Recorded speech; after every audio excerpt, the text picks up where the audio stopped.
Welcome back to the Andrew Finney Show, where we help you make sense of real estate. A couple of quick ground rules. Number one, this is a safe place, so feel free to ask any questions that are on your mind.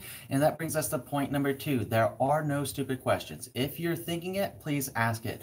How we'll begin is by answering the questions that came in the comment section over the last 7 days, and any questions that you have today as well. Looking forward to a great time with you today and answering anything that's on your mind about real estate. So let's go ahead and lead in with David Deitering's comment from 6 days ago. He watched What Should Sellers Disclose to Home Buyers? And he said, "Hello, Andrew. Recently moved into our new home upon cleaning up. Found that when they removed the dry erase board from one of their children's doors, that there were some holes in the door. Do they have any recourse to go after the seller to get that fixed, since it happened after they closed on the property?" So that was a really good question, and I'm very happy that David brought that up. Number one, David, congratulations on closing on your new home.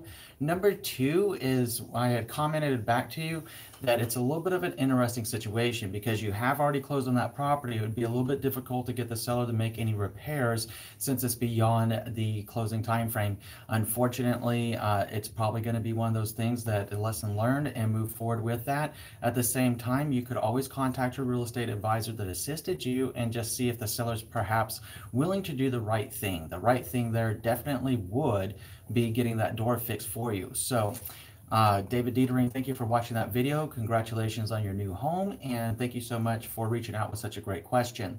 So then the second comment came in off of Hope Brings You Home program, which was a program that we had earlier this year. Absolutely phenomenal program for a lot of people. And R Moyao had said, "I just called the agency that was running this program and it is no longer available. I was all excited to get my customers to this.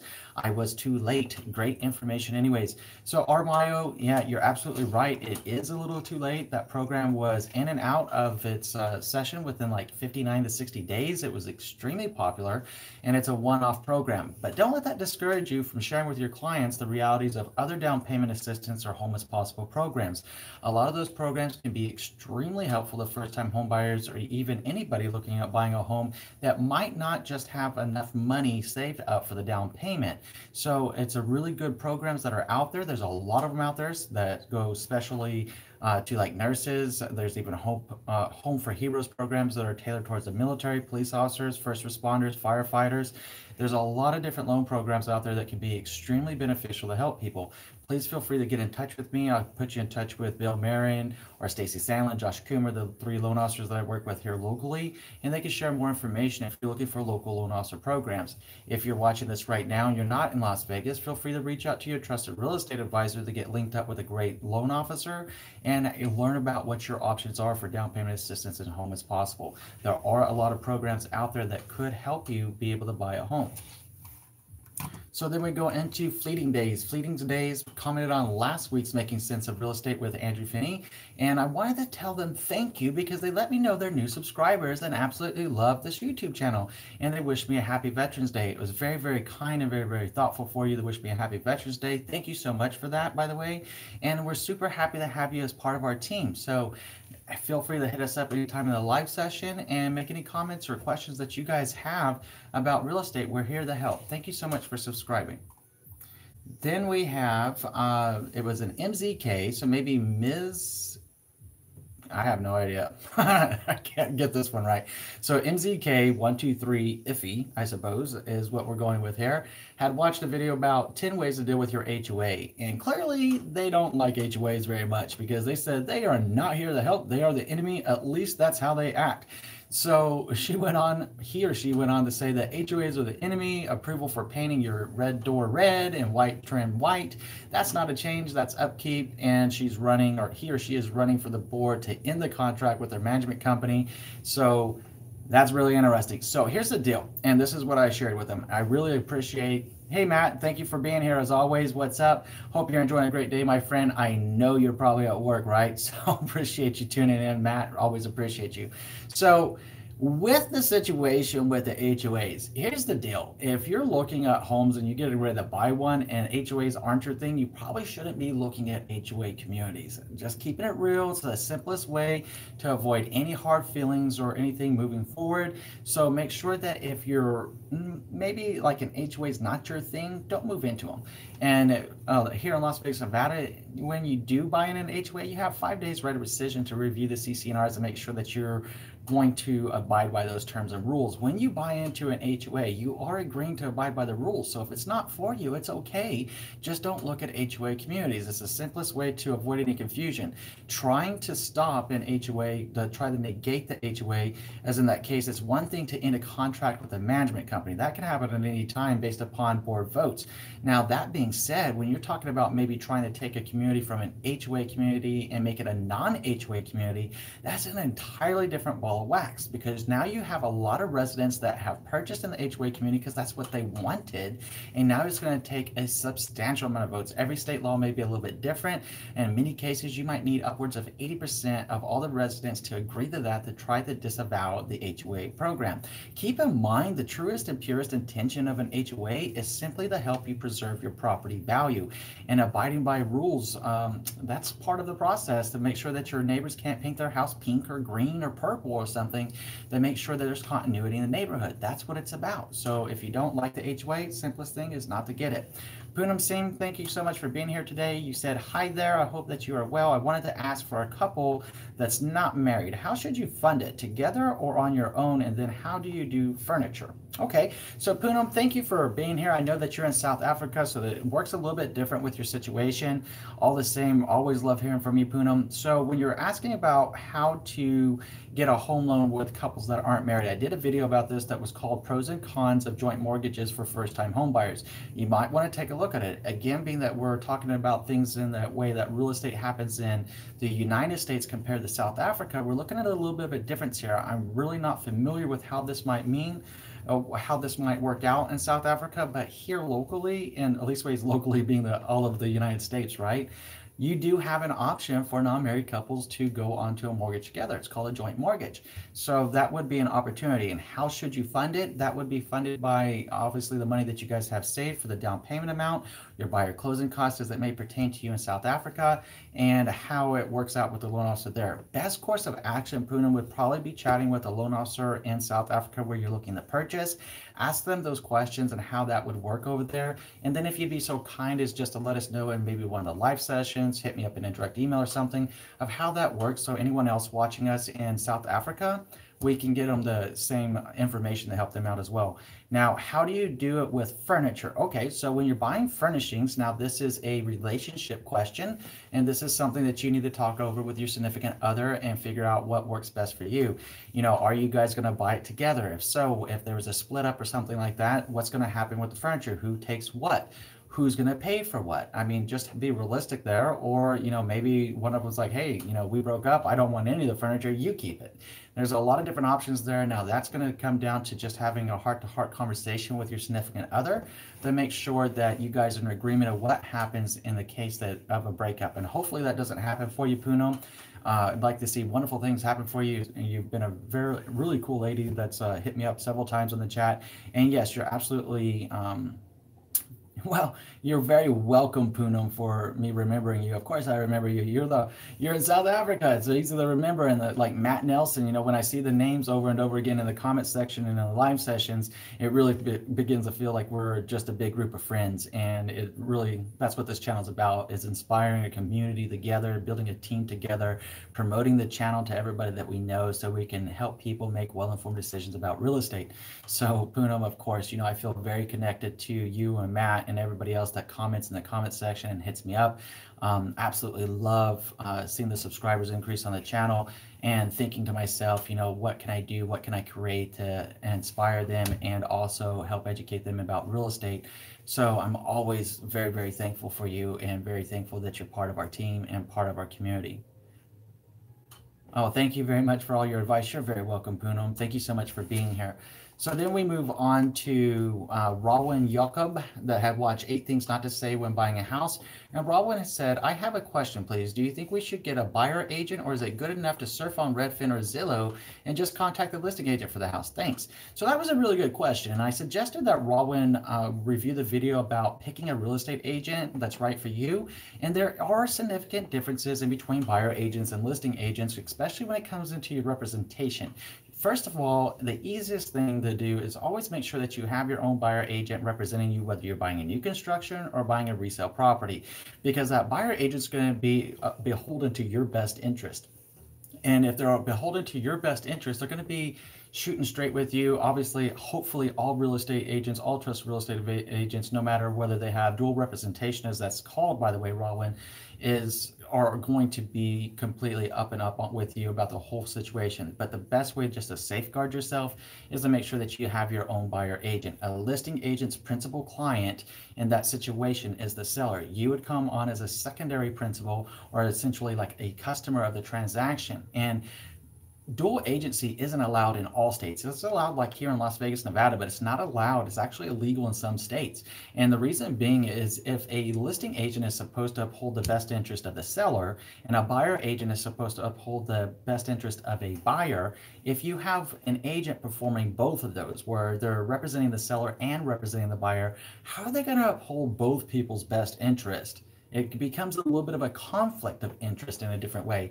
So here in Las Vegas, Nevada, what happens is if we consummate what's called the dual agency or dual representation, people call it different things, double ending a property. I mean, there's all kinds of different slang words, I suppose, for it.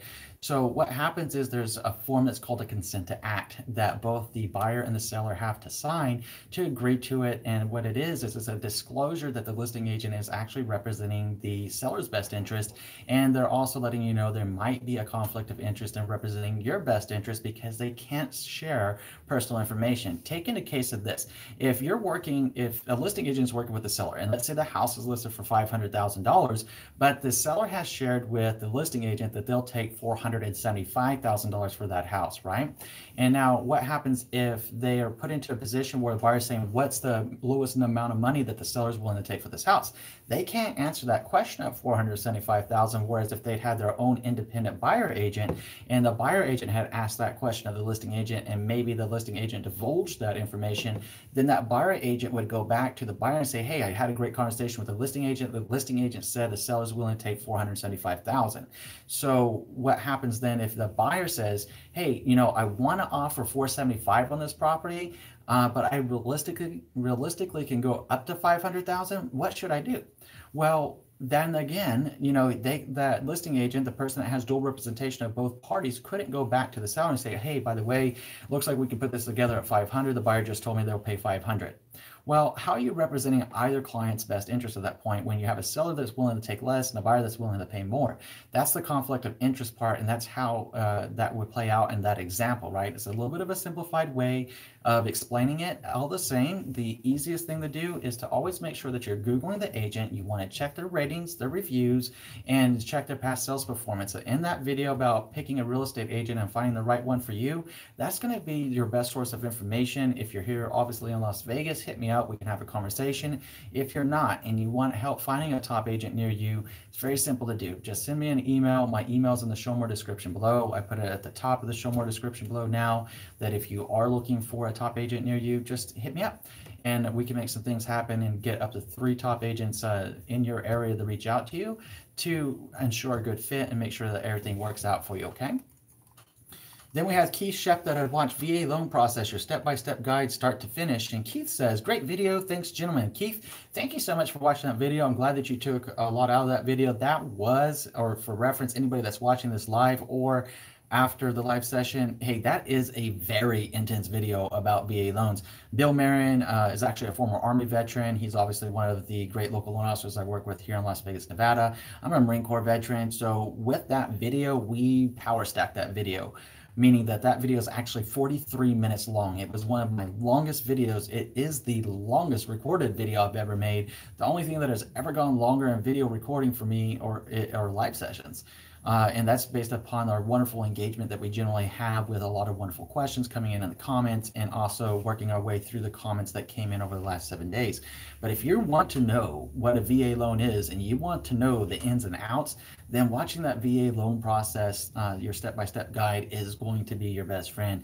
Now, keep in mind that rules change on the VA loan every single year, so it's always best to talk it over with a local loan officer for anything that may have changed. But that being said, a lot of that stuff is going to be the same with the overall process, no matter what market it is that you're in. And no matter if you're watching this video now or if you're watching it in like 20 years from now, the process is more than likely going to be very, very much the same. But thank you, Keith Shep, for commenting on that. I'm glad that that video helped you out. Tasha Carter had watched last minute credit checks before closing, and Tasha just wanted to say thank you. Well, Tasha, you're very welcome, and thank you for watching that video. I'm glad it was able to help you. MURR DOG had watched For Sale by Owner 6 Costly Mistakes to Avoid, and simply said, nice, thank you. So MURR DOG, thank you so much for watching that. I'm glad that video was able to assist you as well. Incasio, that was an extremely informative video. Thank you. Incasio 1, thank you so much. I take it that you're probably talking about the VA loan process one as an extremely informative video. I'm glad that you liked it, and I'm super glad that you're here today. Thank you. Vickie Booker. Okay, so Vickie, a few days ago, about 5 days ago, since YouTube is kind of telling me how long ago these comments came in, she was really cool. So Vickie, if you're watching today, thank you. I thought it was really awesome. I noticed that you were like binge watching the heck out of my videos, and you were just simply dropping in what the key point is that you took away from each video. So the next few comments, I'm just going to go over the things. I'm going to cite the video and what Vickie took from it. And if it's something that you might be interested in, then you might want to go back and check it out too. So Vickie had watched New Homeowner Tips, 8 Things to Do, and she said clean. That was her comment. It was clean. Clean was the key takeaway there. She'd watched Closing Day for Home Buyers, which you should know, and said the soft credit check, which is going back to like the last minute credit check before closing, and the reality of how that works. That was a significant point of information for her there. Then she watched How the Closing Process Works When Buying a Home, and said points of an inspection with a home inspection and how that realistically works, and that most home inspectors use like a 1,600-point checklist to perform a home inspection. Then she watched Top 10 Home Buying Myths, Myth versus Reality, and says paying off debt was crucially important to her. And then she watched 12 negotiation tips when buying a house, and said writing a personal letter to the seller was her key takeaway. That can really, really work extremely well. Now, as I've shared in previous live sessions where I believe the market is headed going into the futures, we're headed towards a stabilized market. That being said, those personal letters to a seller, I have seen those work whenever, even when they've been offered more money, because the seller felt connected to the prospective buyer making the offer. It was even more powerful if they took a picture in front of the house and put it in a cover letter to the seller, so that it starts helping the seller seeing another family living in that house. And the seller, a lot of sellers, especially if they've done a lot of renovation to their properties and put their blood, sweat, tears, and happiness and memories into that house, generally want that house to go to somebody that's going to appreciate what they've done to it and that is going to take care of it. So those seller love letters, as I like to call them, seller love letters, personal letters, if you will, are very, very powerful. They work. It's not that it's going to work every single time, but they do work. So if it's in a multiple bid situation, why the heck not? Just toss it out there and get it and see what happens.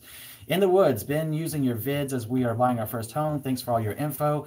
Helped a lot. We are going USDA, and man, it's been quite a process. Lots to laugh. Hey, In the Woods, thank you so much for watching the videos. I'm glad that they're helping you out, and keep us posted of what's going on with the USDA. Here in Las Vegas, Nevada, we don't really deal with the USDA too much, so it's always curious to me. I know that Josh Coomer and I had made that video. Josh Coomer is very familiar with it. He's been in the business for a long time. So with the USDA, it is a great loan program from my understandings. And Clark County itself, Clark County is extremely, extremely big here in Nevada.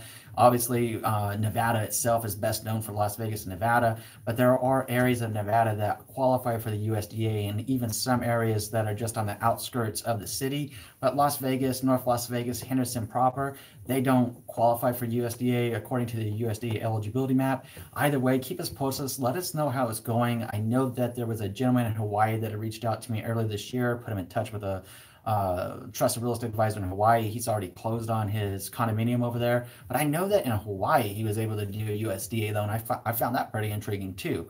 So keep us posted. And if any questions that you have that come up or arise from the USDA process, please let me know, because I'll get up with the loan officers and we'll just come up with a content strategy to address some of those questions in case anybody else is out there. Just because I maybe don't deal with it a lot in Las Vegas doesn't mean that we can't have a professional come in here and talk about it to help make more sense of it for you and the way which the steps that you're going to go through with that loan. Javier Vidana, keep up the great content, Andrew. Teaching a class today about what we do, and I will be mentioning you. Javier, well, thank you for being here. I know that if you're coming in real quick on the live session and you're getting ready to teach a class, you're awesome, Javier. I love where you're going with it. For reference, you know, for anyone that's watching that's new to the channel or maybe hasn't been on a live session in a while, Javier Vidana is another trusted real estate advisor out of Phoenix, Arizona, that cranks out really wonderful YouTube content with the same passion that I share. And he and I share this passion, which is to educate you and help you make sense of real estate. Javier's energy is really terrific. We're also partnered up with Matt Layton out of Virginia. Matt Layton is in Arlington, Virginia. He's been making content for a long time as well. So it gives the spread of different agents with a different perspective in different locations. And obviously, if you reached out to me telling me that you needed an agent in Arlington, Virginia, I'm going to send you over to Matt. If you told me you needed an agent in Phoenix, Arizona, I'm sending you over to Javier. So, I mean, these gentlemen make really wonderful content, and you may have noticed on our YouTube home pages where we have featured channels, and we've begun to feature each other about to help you guys out and see things from a little bit different of a perspective. You know, where I approach it in one way, Javier approaches it in one way, Matt approaches it in one way. The idea here is, with all three of us banding together, that we can provide you with even better information that's going to help you even more. So please, most definitely, if you haven't subscribed to their channel yet, check them out. And if you like them, subscribe to their channels. Obviously, stay subscribed to this one too, and share all of our channel around, because, you know, each of us have a different personality style, and it's going to resonate and connect with different people in different ways.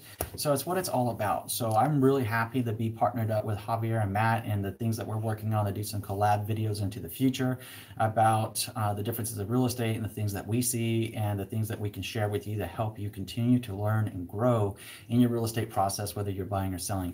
All the same, Javier, I know that was kind of long-winded, but thank you so much for being here. Really appreciate it. And thanks for the mention in your class today. Looking forward to connecting with you again soon. I appreciate the shout out. I recommend subscribing to all three of us for maximum value. Yes, I would actually agree with that, Javier. I do recommend that everybody, yeah, if you subscribe to all three of our channels and you're like in the real estate buying or selling process or investing process, you're about to get one kick-ass, pardon me, but kick-ass education. Trust me, it's going to be awesome for you. So, I mean, if that's your situation, go ahead and check them all out, subscribe to all of them, and you're really going to be well informed the whole way through. So back to our comments. We had Vickie Booker's last comment that she had made 5 days ago. She had watched 9 questions to ask your mortgage lender, and she said the research tools that were provided were extremely profound and powerful for her. So Vickie, thank you so much for binge watching the channel. I always love that. Whenever I see somebody binge watching, it makes me feel really good that the value was there for you to continue binge watching. And I hope that it really, really helped you. Lee Dot subscribed. Hey, Lee Dot, thank you so much for subscribing to the channel. We're happy to have you part of the team. Please share it out with anyone else that you know is going to be able to help. And thank you again for being here today in a live session and for subscribing. We're happy to have you join us. Okay, so then we had Amulav Toniyans. Some of these names, I apologize if I'm butchering. I'm trying not to. All the same, Amulav had watched the rent-to-own homes pros and cons and said that most people buy rent-to-own homes because they have bad credit, and that's the only way they can afford it. He's in that position. P.S. He bought it from a place called rentownhouses.club, and they're pretty satisfied about how cheap it was. Okay, so having looked at that, and here's the thing. When you talk about rent-to-own homes, if you watch that video and you're thinking that a rent-to-home own is right for you, then I would definitely suggest that you watch that video in its entirety. You definitely want to hire an attorney, as I suggested to Amulav, because if you have bad credit, can a rent-to-own home be good for you? Possibly. But here's the thing, rent-to-own homes also come with a really big down payment. So when you talk about satisfied how cheap it was, I'm now wondering if that rentownhouses.club, and now I'm going to investigate and see if that was actually a plug to a website that maybe they're affiliated with, and if so, probably going to delete that comment. All the same, they still highlighted rent-to-own homes. So it's important to note that with rent-to-own homes, you're generally looking at a very substantial down payment. They tend to be a little bit beneficial to people that have a lot of money but have a bad credit score, and that does happen a little bit more often than you may think. So all the same with that, it's normally not all that cheap. You want to get a real estate attorney involved at all times with a rent-to-own home, because those contracts can be highly unfavorable to you as a buyer, and you can lose a lot of money in the process. So I'm not trying to say anything good or bad so much about it. Obviously, I'm a little bit jaded on it because I've seen people get screwed by those. Quite frankly, that's what happened. And I'm really, obviously with over 400 and some videos, coming up on like 450 videos on my channel, I'm all about taking care of you and providing the information for you. At the same time, if it's right for you, okay, do it. Just get a real estate attorney involved and make sure that you understand what you're agreeing to before you put money on the line, okay? So then we had Carlie M that had watched 6 questions to ask when buying a new construction home. Carlie says, hey, my maiden name is Finney, lots of laughs. So yeah, there's not very many of us, Carlie M, so that's pretty cool that we share the same, at least with and your maiden name was Finney. That's pretty cool. So she says she has a question, and she saw that I was a vet. She's a vet. So in my opinion, would it be better to use a VA loan or use one of the lenders that the builders recommend? Lately, she says that she's been seeing the perks are only if you use the lenders. This is not my first time buying a home, but it is my first time looking at new build homes. Really, really good comments there, Carlie. Thank you for watching. Thank you for your service. Happy Veterans Day, by the way. And when we're talking about the VA loan, so even with a builder's lender, you should still have the option to use your VA loan if that's something that you choose to do. So I mean, just because you use a builder's lender, if that's what you choose to do, doesn't mean that you don't have the opportunity to use a VA loan, conventional loan, FHA loan, or where it's allowed, a USDA loan. So keep that in mind. You have all your loan options on the table. When you're talking about the perks, and because I'd already responded to Carlie, by the way, but when you start talking about the perks only being available if you use the lenders, that's a true statement. The thing that I suggested to Carlie to be very, very careful about is to ensure to double check a rate and to get an independent assessment from a local loan officer. The reason being is because whenever these builders offer these incentives, they're paying for it. They're getting their money somewhere, right? They're not going to give you something for free. So what happens is sometimes, and it's something I've noticed, is that they'll say, hey, we'll give you X number of percent towards your buyer closing costs, or hey, we'll give you X number of percent at the design studio for credits, right? Well, what happens then is they increase the rate on the backside to pay for those incentives that they're giving you up front. So is that really something that's worth it to you, as opposed to having your own loan officer on your side, your own trusted real estate advisor on your own side? And yes, by the way, let's go ahead and address the elephant in the room. You can also have your own home. Okay, it looks like we dropped a little bit right there. My apology on that. So we're back. So you have the opportunity of having your own home inspection done from your own independent home inspector. Just putting it out there. If a builder says that you can't do it, it's not necessarily true. And that's one of the other reasons that you want to go back to having your own trusted real estate advisor assist you, because you have that right. You have rights. Just because it's a new builder doesn't mean you don't have rights. You have rights. Yes, the builder's going to want to play the game on their terms and make things the way that they want it to be, and they're going to tell you this and that and the other. Again, that's why it's a good idea to have your own loan officer sharing the straight scoop with you, your own trusted real estate advisor helping protect your best interest, and even possibly your own home inspector if that's what you choose to do. It keeps everybody transparent, it keeps everybody honest, and it keeps everybody, most importantly, protecting you and the biggest investment that most of us will ever make, which is our home. So keep that in mind. Obviously, I get a little bit passionate about that because I've seen a lot of builders do a bunch of different things that if I, as a real estate agent, tried to do some of these things, or a loan officer tried to do some of these things, we would be in a lot of trouble. So I don't understand the double standard in the industries whenever it comes down to some of the stuff that they do. At the same time, it's very, very important to make sure that you're researching them, that you're Googling them, you're checking their ratings, their reviews, talking to the residents that have purchased property in those communities to see if it's right for you. And also make sure that you're getting the straight scoop. Because if you're going to take a little bit of a higher interest rate, that's normally going to be because you got those little bit of incentives that this builder gave you. If you don't want a higher interest rate, which is going to impact you and your home loan for the next 20, 30 years, or whatever the case is that you're getting a home loan for, then you really got to weigh the pros and cons. It's the same thing with like down payment assistance and home as possible programs. I shared with you earlier in this live session, they can be absolutely wonderful things to help people out, but the trade-off is generally a higher interest rate. So it's for the people that don't have a lot of money saved up for their down payment or buyer closing costs, that could be a really good opportunity for you. If you do have the money saved up for your down payment and buyer closing costs, then maybe you don't need that money up front as much as we might like the idea of having the money or the incentives up front. But if we look at the amortized schedule of how this plays out at the end of the day, would it not be better to have a better interest rate if we can afford parting with the cash up front for what is our home after all? So only you can make that decision of what's right for you. It's just a little bit of a balance, a little bit of a consideration to think about there. But at the end of the day, only you can talk about what's best. At the end of the day, only you can decide what's best for you. Lead dot, partnership, investment property, duplex, contract. Any quick tips? Okay, so sure, lead dot, those are great questions, each one of those. So when you talk about a partnership and an investment property, get yourself a real estate attorney, make sure that you guys set up your LLC correctly, and make sure that you guys understand who owns what percentages of the company and who is going to take on what role within that partnership and how much money is coming from each of you as an investor. That's number one. Identify the rules. Since you're military, I'm going to put it in a military perspective for you. Identify the rules of engagement with each other and going forward into the business. Make sure that you have a business plan written out and everybody has signed and agreed to it up front. So when you talk about a duplex and contract, any quick tips? Yes, duplex is any property. You want to have a great home inspection done to make sure that everything's on the up and up and that you know what you're buying. A duplex, if you're house hacking, then obviously make sure that you're calculating out how much you're going to realistically get on that property, being that you'd only be able to rent out one. If you're not house hacking and you're just straight up investing in it, make sure that you're looking at your cap rate and your return on that to make sure that it's in fitting with your business plan and your business model to hit your return on investment and what you're looking to do in that property. There's a couple of really quick tips off the top of my mind, lead dot. You might want to check out the playlist that I made about real estate investing. Yes, you're likely to get a lot of value out of that depending on how far along you are with your real estate investment practice. Either way, I'm willing to bet you're going to take a lot out of that one. So great question, and thank you for that, by the way.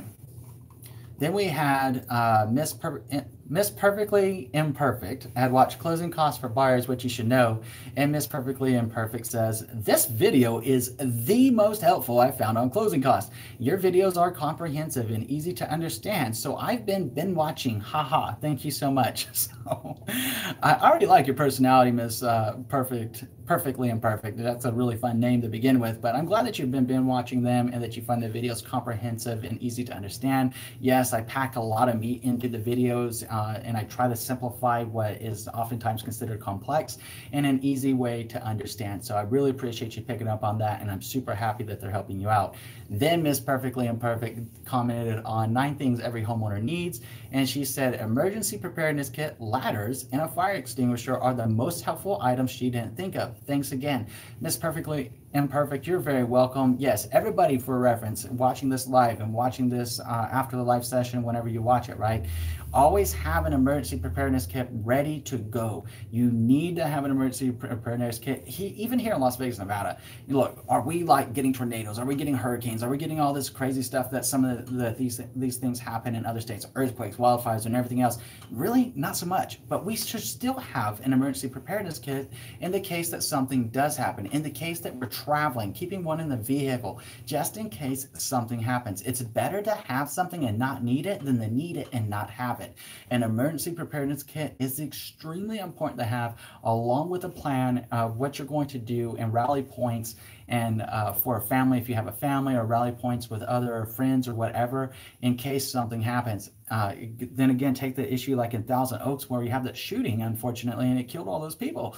You know, an emergency preparedness kit, if somebody had one in their vehicle, it could have been a life-saving measure to be a first responder right there on the scene to help somebody from bleeding out. It could have been, I mean, it's just that real. And I don't mean to make it sound morbid. I just want to be honest with you. An emergency preparedness kit comes in handy no matter where you are. I keep them in my house. I keep them in each of my vehicles. I keep one in my office, because you never know when something is going to happen. And I'd rather have it and be prepared to assist and render assistance to somebody than not have it and then be trying to come up on the fly of like, what do I do? How am I going to help this person out? You know, trying to rip apart my suit or something to help somebody out, you know? So an emergency preparedness kit is extremely, extremely important. Ladders on a house, extremely important. You need to be able to assess your roof and clean out the gutters, or depending on where you live, a lot of things that are in there. And of course, a fire extinguisher. I mean, hopefully that doesn't happen, and hopefully that never happens in your house, is having a fire. But in the same time, it can be very helpful. It can be very innocent when we're getting into a home, we're used to living in our home, and maybe you're cooking with oil or something and you didn't turn off the burner, you thought you turned it off, and now you got a fire. Well, an oil fire can be really disturbing, because depending on where it's located in your home, until you get rid of that source of the fire, it's a problem. And it's not like you can just toss it out somewhere, because oil is oil and it just keeps burning. But if you had a fire extinguisher, boom, it's gone. So it's really important about that. Olivia P, thank you for being here. I know that you've been with us for a long time, so I always love hearing from you, Olivia, and all your wonderful comments. So Olivia is saying lots of insurance companies will charge less on homeowners insurance if you let them know you have a fire extinguisher in your home, smiley face. So yeah, hey, thank you, Olivia, for letting us know. Olivia is actually a real estate investor with multiple properties in her portfolio. So Olivia would have a very good idea some homeowners insurance ways of saving on homeowners insurance. So Olivia, thank you for sharing your experiences and your wisdom with us. So if you don't have a fire extinguisher at home, go get one, call your insurance company and let them know you got one, and let us know what kind of savings you got with your homeowners insurance company after you share that info with them. Then we had Subscribe to Me that was watching tips for getting a lowball offer accepted. And Subscribe to Me says, would you consider offering $70,000 for a $79,999 home, a lowball offer? And then she shares the house was originally priced at $83,000, but they are now selling it for $79,999. So that's a really good question. And I've already responded to Subscribe to Me's comment 3 days ago when she sent it in. So here's the deal, you know, with that, like from a perspective of a percentage of the sales price, would that be considered a lowball offer? Entirely possible. At the same time, is it a realistic price? Well, that's where I suggest that you get with your trusted real estate advisor and review the comparative market analysis for that property to see how much that property should realistically be selling for.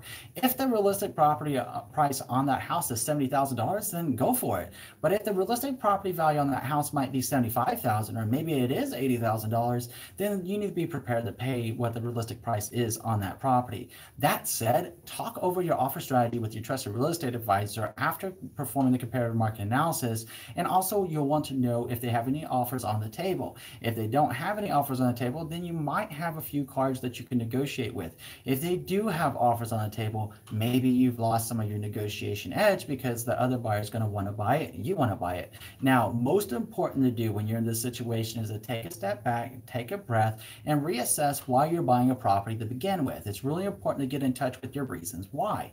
If you find yourself, you know, fixating on a number and it's taking you 6 months, let's say you've been searching for a home for like 6 months, which we know in the last 6 months, as of the date of this video, we know that the market has really increased, and we've also seen mortgage interest rates go up, right? So if you spent 6 months trying to save $10,000 on an offer price, and if you look at the home appreciation and you look at the mortgage interest rate, you're actually negative. You're actually negative. Had you spent $80,000 on a property back 6 months ago, it would be worth more. You would have saved more money then than now, because it's going to cost you more, and it's going to cost you more to finance your home if you're getting a loan, right? So these are things, realistic opportunity costs you got to consider. But by getting in touch with your reasons of why you're purchasing the property helps put things in perspective. I'm all for, if you're able to save money, cool, rock on, do your thing, right? At the same time, be realistic to what the market is. And the easiest way to think about this, whether you're a buyer or a seller, right? If you're thinking about dropping a seller's price by X number of dollars, right? No matter what it is, or X number of percent, no matter what it is, would you accept your own offer if you were selling that property? It's a really good question. Because if you want to accept your own offer, what makes you think other people are going to accept the offer? If you're selling your house and you got your house priced high, would you buy your own house if you were a buyer in the market? And would you pay that for the house? And in most cases, that whenever I have this conversation with both buyers and sellers, they're like, no, I wouldn't do that. Then why would you list it so high, or why would you offer them so low whenever you wouldn't accept it, right? So it's something to think about and it's something to consider. If you're realistic with that, then you'll be able to negotiate fairly, negotiate the best deal possible, no matter what side of the fence you're on in between selling or buying a home. So it's just one of those things to be realistic about when we're talking about buying and selling property, okay? We have Joe Coladarci that was watching For Sale by Owner, 6 Costly Mistakes to Avoid. Joe says, looking into For Sale by Owner because I have a hard time spending 5% on an agent when it comes straight off the top of our equity in the home. So Joe, I really appreciate you watching that video and sharing your vantage point. Yes, I can completely understand and appreciate where you're coming from. Here's the thing, Joe. I provided links in that video and I provided in the show more description below. I would definitely suggest that you go back and check it out. The reason being is that the National Association of Realtors compiles studies from around the nation every single year. It updates it in its research and data review of what's going on with the real estate industry at large. Part of that assessment are for sale by owners and how many for sale by owners actually succeed in selling their homes themselves. Even in this most high-paced sellers market that we've seen for the last couple of years, the number is roughly an 8% success odds, meaning that only 8% of people that start with a for sale by owner actually consummate the sale as a for sale by owner. That being said, here's a part that's really going to probably get to you, Joe.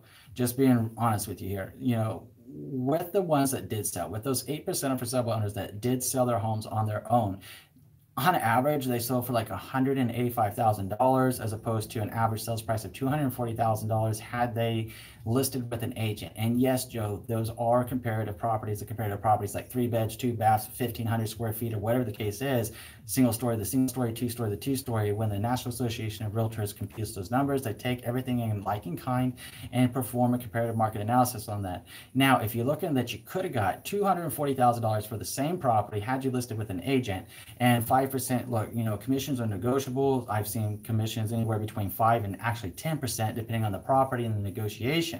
You could, let's take the 10% number because it's very rare. The only time I've ever seen 10% for reference, Joe, is whenever it's a multi-million dollar property, like 10, 12, $15 million or more of property. And that's because of the marketing that the agent's probably spending on that property and trying to get a buyer into that property because it's such a high price property. So let's just use 10%. So let's double your 5% to 10, right?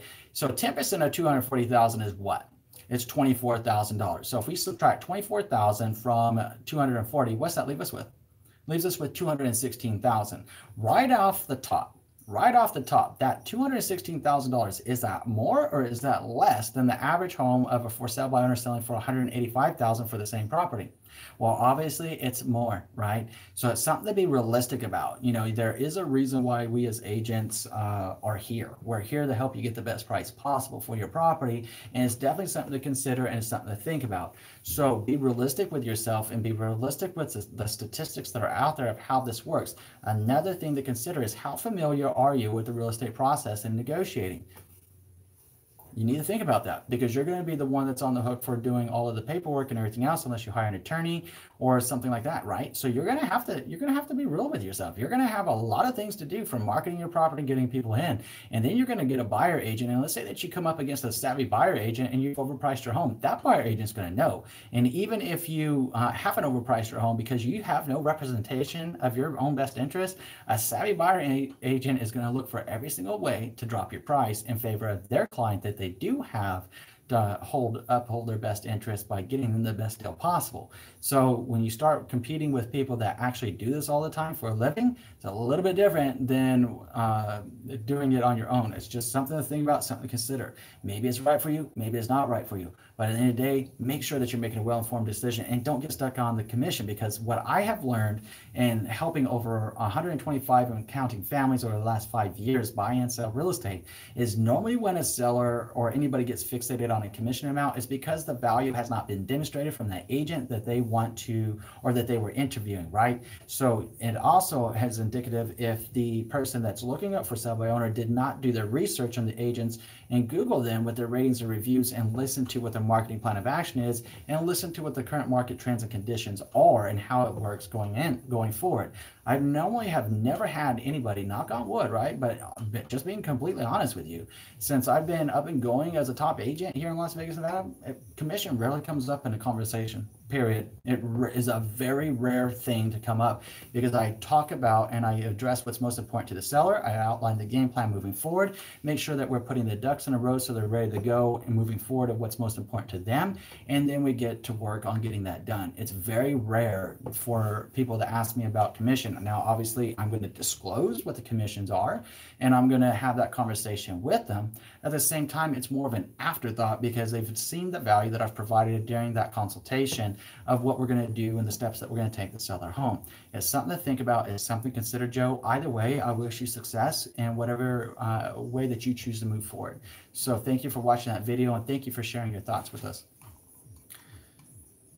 Okay, so we have Mr. Flaquito 52 had watched top 15 home renovations that add value. And then Mr. Flaquito had said, why would you do these if almost all of them would cost more money than they would return? That's a really good comment. So will the renovations in that video add value to your house? Yes, they will.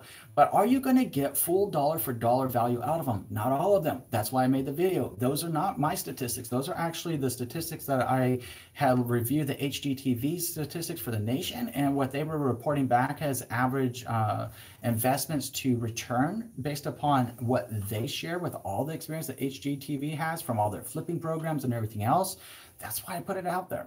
Not every upgrade will return, but those are 15 in that video that will return. Now, if you're saying, well, why would you do that if it costs more than the return that you can get? Well, it depends on where you're going to sell a house, Mr. Flaquito. If you're going to keep the house for 3 to 5 years or more, depending on what the market's doing, if it's appreciating, then you're going to get full value back out of the house, and it might make your home more desirable in the mind's eye of a buyer. So the other thing is most importantly, when you look at doing a home improvements, who are you really doing, or who should you really be doing the home improvements for? You should be doing them for yourself, but also at the same time being realistic to how would prospective buyers look at the home renovations that you've elected to do if you were to sell your home at that time. It's something to think about and it's something to consider, but at the end of the day, a home improvement should be something that you want to do because you want to enjoy them, and they will add value on the backside to your property going forward. Are they cheap? No, most of them aren't. Can you get some done inexpensively? Yes. At the same time, depending on the type of improvement that you're looking to do, and please make sure that you're always hiring licensed, bonded, and insured contractors of the appropriate profession, depending on what you're doing to your property. So then we had Katzenjammers was watching how to get your DD-214, and Katzenjammers had watched this. It was less than 24 hours ago, looking at the notes here. So they said the National Archives no longer carries United States Marine Corps DD-214s. They forward all requests to Headquarters Marine Corps in Quantico, Virginia. They are extremely backlogged. And he goes on to say that he's been waiting for 6 months to get it, and they cannot tell you where you are in the queue or how long it will take. He's shared his advice that it is to hold on to your DD-214 for dear life after you check out from your admin at your final duty station. Otherwise, do not wait until you need it. Request it today, and hopefully they'll get it to you before you need it. So Katzenjammers, I put some links in the show more description below. I hope that you noticed them, and I'm going to hit you up after this live session anyways and let you know I give you a shout out not only in today's episode, but also to give you some links of where you can go. One of the websites that you could go that might make this process faster for you, no matter what service branch you're in your case, United States Marine Corps, we share that bond together. So here's the deal. You can go over to like ebenefits.gov, and on ebenefits.gov, you can sign up for a free account. They call it free premium, or however that works, but whatever, it doesn't cost you anything.